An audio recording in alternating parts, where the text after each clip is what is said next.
GMA Network News with Luisa Ontiveros, Vicky Morales, and Mary Kaimo.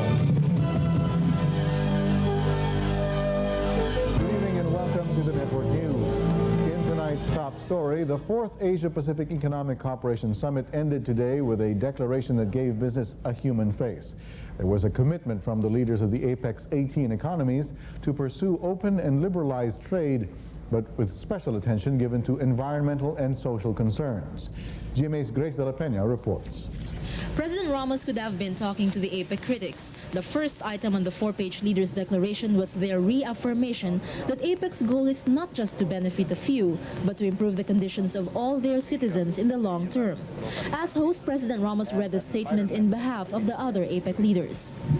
We came to Subic to strengthen this commitment and to reaffirm that the ultimate objective of our individual and collective endeavors is to enrich the lives and improve the standards of living of all of our citizens on a sustainable basis. This Manila summit marks the start of the implementation of each country's commitment to reduce trade and investment barriers. The ultimate goal is to have free and open trade by the year 2010 for developed countries and 2020 for developing ones. But the leaders want this accelerated. They have instructed their ministers to identify sectors where restrictions can be voluntarily reduced ahead of schedule. For next year's APEC summit in Canada, the leaders are expected to give their commitments on early tariff reductions. We are determined to sustain the dynamism of our plans through a continuous process of review and consultations. We are committed to build on MAPA and to improve our individual action plans, including their comparability and comprehensiveness. There is a time capsule to record the Manila summit for future generations. Each APEC leader put inside the treasure chest his message to the citizens of the 21st century and a souvenir item. President Ramos placed his books on the peace process. The treasure chest will be opened in the year 2010. But whatever is agreed upon in APEC, it must be kept in mind that this is only on a voluntary basis and non-binding to members. Therefore, no trade sanctions may be imposed, unlike in the World Trade Organization. And so the APEC leaders called on their fellow WTO members to fulfill their commitments to the trade body. They also called for the signing of an agreement that would substantially reduce tariff on information technology by the year 2000. Grace de la Peña, GMA News in Subic. In a news conference that followed, President Fidel Ramos explained how APEC would benefit ordinary people. He also slammed the anti-APEC protesters. Details from Tina Panganiban. President Fidel Ramos today answered the question that many Filipinos have been asking for the past weeks. How will APEC affect the ordinary people? In a press conference right after the reading of the declaration of the APEC summit, President Ramos stressed that APEC will not only affect Filipinos, but also the citizens of the other APEC member countries. He stressed that everyone, even small businessmen, farmers, and industrial workers, stand to gain from APEC. The business continues to expand. People continue to have a greater purchasing power. The markets are also enlarging, and therefore there is more commerce. And all of this generates jobs, livelihood opportunities, higher family income, higher consumer spending. And this is good for the regional and the global economy. But while the president basked in the afterglow of the success of the APEC summit, he also lashed out at anti-APEC protesters. But there are also some that refuse to be informed. There are some that refuse to accept the new reality of our modern age, and who still live with the jargon and the mistaken ideologies of 3.5 decades ago.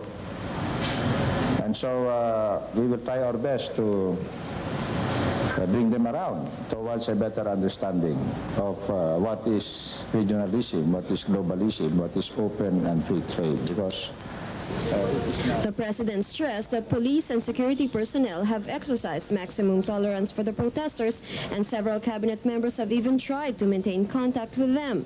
Despite the massive protest actions, President Ramos said the protesters were only a small minority. Reporting from Subic, this is Tina Pangniban for the GMA APEC coverage. Those to the APEC claim the Manila Declaration will only bring greater instability to the peoples of less developed countries. Saturo Campos, spokesman for a group called People's Conference Against Imperialist Globalization, said relaxed trade and investment barriers have already cost some 80,000 Filipino workers their jobs, adding that the government's agrarian reform program has been transformed into a real estate development scheme to accommodate foreign investors. Ocampo and participants in the anti-APEC caravan held a rally in Dinalupihan after failing to break through a blockade set up on the road to Subic. But a group of caravan leaders was allowed to proceed to Subic for talks with representatives of President Fidel Ramos. Jessica Soho has that story. The talks took place inside Subic, a few meters from the Kalayaan Gate. Chief Superintendent Edgardo Aglipay accompanied the protesters. There was some tension at first, especially when the protesters brought out their streamers. A few minutes later, the cabinet secretary sent by President Ramos arrived. Si Secretary Garilao ng Department of Agrarian Reform at si The protesters raised the issues of liberalization, cheap labor, and unfair competition between local and imported goods. The cabinet secretaries listened intently and promised to take up with the president the issues raised. No, our meeting today and the handing over of our resolutions does not signify that we have reduced or eliminated our cynicism and skepticism. The reply to your question is actually entirely in the hands of government. If government chooses to act on our resolutions, our demands, fine. Yes, napakagandang pangyayari ito because nakita naman natin that everything is peaceful and they have now submitted the resolutions to Secretary Torres. At ito naman ay pararatingin natin sa kalaman ng Pangulong Ramos. While the leaders of both sides were trying to make peace, however, the pros and the antis clashed in front of the Olongapo City Market. The probe team shot this exclusive video.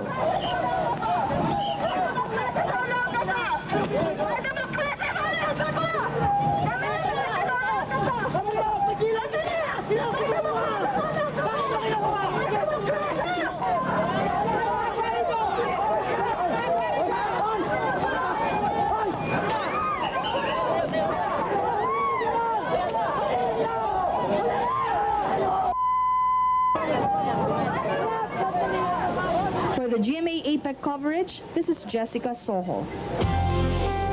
Student groups against APEC tried to mount a demonstration here in Metro Manila. They played a cat-and-mouse game with the police.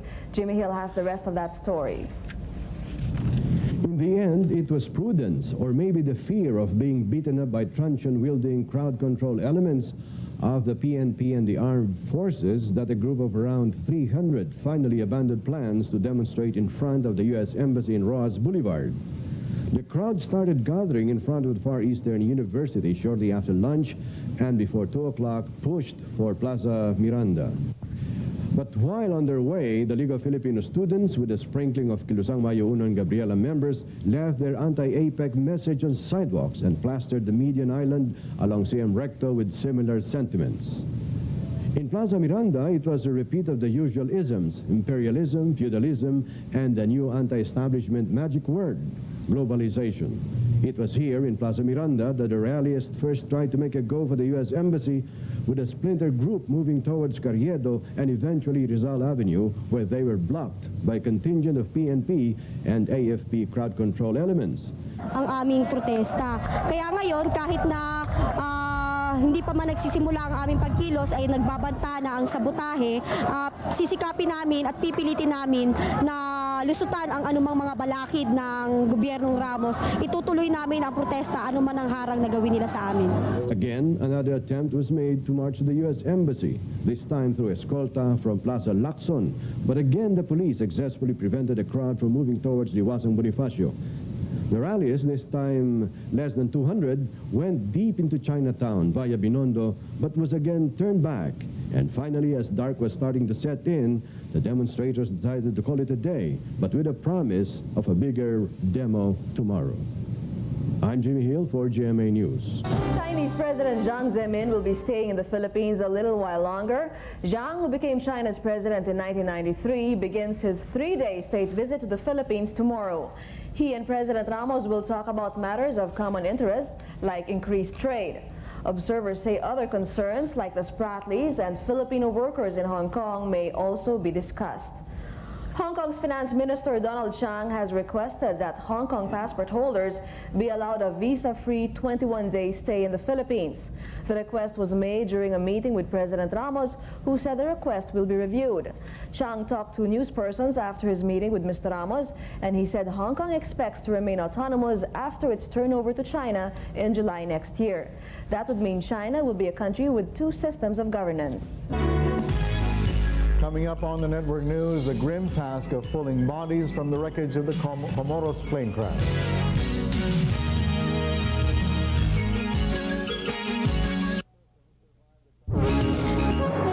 52 persons survived the crash of a hijacked Ethiopian plane. It was a hijacking that went terribly wrong.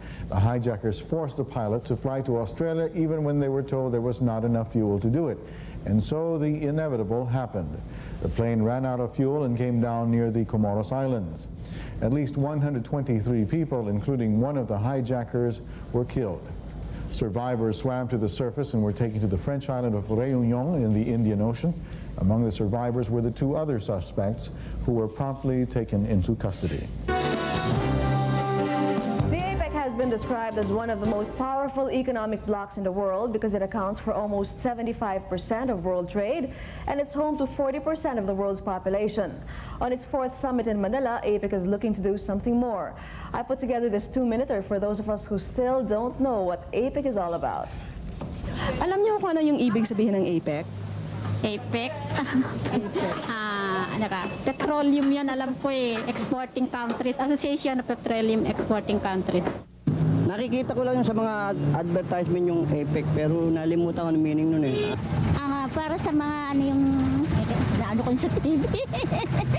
Sorry, hindi ko natandaan. Anong meaning nun? We hear about it, we read about it. But what really is APEC all about? APEC stands for Asia-Pacific Economic Cooperation. And like its name implies, it's a cooperation or a team of 18 economies living by the Pacific Ocean. The members are Australia, Brunei Darussalam, Canada, Chile, China, Hong Kong, Indonesia, Japan, Korea, Malaysia, Mexico, New Zealand, Papua New Guinea, Philippines, Singapore, Taiwan, Thailand, and the United States. Now, the objective of APEC is to make it easier to do business within the region by having all members open up their economic doors to other members. This means they'd have to do away with restrictions they used to impose on each other before and treat each other like members of one big economic family. The agreed target date for that is the year 2010 for developed economies and 10 years after that for developing ones like the Philippines. APEC leaders have met thrice since the time APEC was created in 1989. The first meeting was held in the U.S., where the leaders shared a vision of free trade and investment in the region. The second in Indonesia, where they set the target date for that vision. The third meeting, Japan, where they came up with an action plan to realize the APEC vision by the agreed target date. The fourth meeting has just been held in the Philippines, and APEC officials are hoping that this time around, the APEC agenda will graduate from discussion to action. Vicky Morales for the GMA APEC coverage. Next year, it will be Canada's turn to host the APEC summit. Canada is home to some 250,000 Filipinos. Is life good for the Filipino community there? Tony Lozano made some inquiries. To the first question, the Canadian government gives assurances that Filipino Canadians enjoy political and economic benefits in that country. Secretary of State Raymond Chan says a Filipino immigrant is even secretary to the Canadian Prime Minister. But Chan says the full potential of RP-Canadian trade relations is not fully exploited. The bilateral trade is worth $800 million. A Canadian trade mission headed by Prime Minister John Christian arrives in Manila next year. Filipinos not only contributed to the Canadian social life and economic lives. They also participate strongly in the political process. We have a member of parliament who is an immigrant from Philippines called Ray Patakan. He's right now the parliamentary secretary to the Prime Minister. Canada hosts the summit of APEC leaders in November next year. More want to join the 18-member economies. Russia has sought the endorsement of Japan in its bid to become member. Japanese spokesman Hiroshi Hashimoto says Russia's emissaries made the request after the lifting of a moratorium on new members. Others seeking entries are Ecuador, India, Macau, Mongolia, Pakistan, Peru, Colombia, Sri Lanka, Vietnam, and Panama. New members will be admitted in New Zealand in 1999. Tony Lozano reporting for GMA APEC coverage at the Philippine International Convention Center. Indonesian President Suharto has promised to bring more investments to Mindanao's zone of peace and development. Suharto plans to sound out the OIC on the proposal during their December 9 to 13 meeting in Jakarta, Indonesia. The OIC helped the Philippine government broker a peace deal with the MNLF earlier this year and has been asked to do the same for the MILF.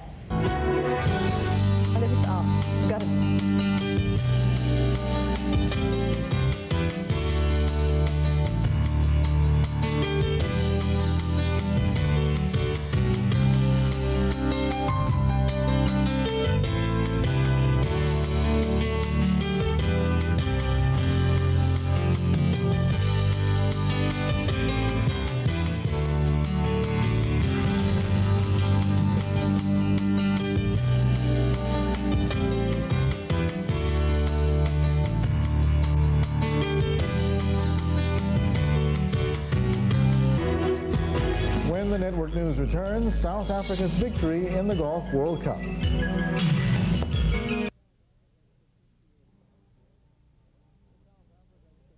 The South Africans took this year's Golf World Cup title. The tandem of Ernie Els and Wayne Westner gave their country the largest margin of victory in the tournament's history, coasting to an 18-stroke victory over the four-time defending champion, United States. Els shot a final round 5 under par 67, and Westner added a 70 for a combined 4-round total of 29 under 547. It was South Africa's third World Cup title and its first in 22 years. Yet the Weather Center satellite pictures indicate no potential tropical cyclone around the Philippines. However, an active low-pressure area was estimated at 1,870 kilometers east of Luzon. It is forecast to move northwest at 28 kilometers per hour, but it's still too far to affect any part of the Philippines. Let's take a quick look at Luzon. Partly cloudy skies from Batanes all the way down to Manila. In Tagaytay, cloudy skies with some rain showers and some isolated thunderstorms. As we move down south, partly cloudy skies for most of the Visayas. In Calapan and Puerto Princesa, cloudy skies with rain showers and thunderstorms. In Cebu and in Siquijor, sunny with some cloudy periods and some brief rain showers. And in Mindanao, sunny with some cloudy periods and brief rain showers, especially in Cagayan and in Davao. In Tandal, partly cloudy skies. High tide in Davao will be at 5:48 in the afternoon. For the 3-day forecast, in Baguio, sunny with cloudy periods in the mornings, rain showers and thunderstorms in the afternoons. In Manila, sunny with some cloudy periods Wednesday and Thursday morning, sunny with cloudy periods and brief rain showers Tuesday and Wednesday afternoon. Subic can expect rain showers and thunderstorms towards the afternoons. As Cebu will have sunny mornings with cloudy periods and brief rain showers, but rain showers and thunderstorms in the afternoons. And finally for Davao, sunny with some cloudy periods in the mornings, cloudy skies with rain showers and thunderstorms in the afternoons. Air quality for tomorrow, November 26, will be poor from 12 noon to 6 p.m. So those of you affected by air quality, especially motorists, joggers, and those who commute, try to stay indoors until 6 p.m. Fair air quality from 6 a.m. to 12 noon and 6 p.m. to 12 midnight, and good air quality from 12 midnight to 6 a.m. Christmas is exactly a month away. Temperatures are dropping in northern Asia. Lows in Hong Kong of 19, lows in Hanoi of 17, lows in Taipei of 16. As we move on down to Tokyo, lows in Tokyo of 9. In Seoul and in Beijing, lows of 2 below, considering Seoul will be nice and sunny. Remnants of the tail tail end of a cold front extend over extreme northern Luzon. The rest of the country will have cloudy and sunny periods with scattered rain showers and some isolated thunderstorms towards the afternoons or early evenings. From the Weather Center, this is Rachel Del Mar, your all-weather friend. Up next on the Network News, finally a peek inside the APEC leaders' villas in Subic.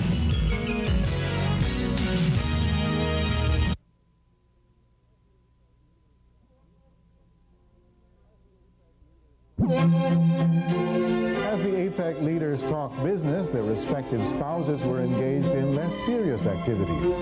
Rochelle C. reports on how the ladies spent the day. Who says girls can't have fun? While the boys were off doing business today at the 4th APEC leaders meeting in Subic, Olongapo, the girls were busy fostering camaraderie among themselves and experiencing the world-famous Filipino hospitality. Except for U.S. First Lady Hillary Clinton, who left Manila yesterday, the rest of the APEC leaders' spouses had fun touring the walled city of Intramuros. Led by Philippine First Lady Amelita Ramos, the delegates viewed the native handicrafts displayed at the Bazaar Crafts exhibit at the Baluarte de San Diego. From there, they proceeded to the Metropolitan Museum, where the delegation was treated to a luncheon, a fashion show, and the gold galleries of the Central Bank. Rochelle C., GMA News. At one of Subic's best-kept secrets, the interiors of the villas built for the visiting economic leaders. A Mediterranean-style villa was assigned to Indonesian President Suharto. The interiors can be described as minimalist. Suharto's bedroom was medium-sized, but the bathroom was huge. The tiles and marbles were Italian, the jacuzzi German. And I hear he only likes red roses. President Suharto came here this morning to freshen up and put on his barong before proceeding to the Leaders Hall for the summit. He came back to rest for 2 hours in the afternoon before returning to Manila. Each of the villas constructed by William Cunying and Edwin Roseles will be auctioned off after the APEC summit.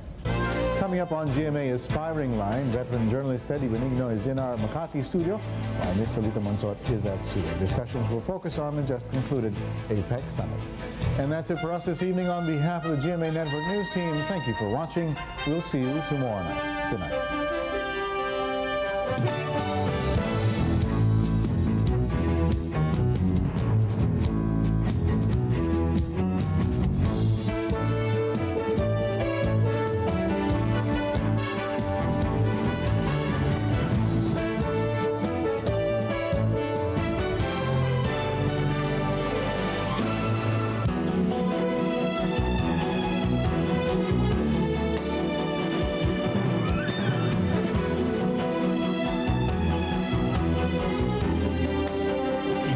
ang 11 to 11 primetime ng GMA.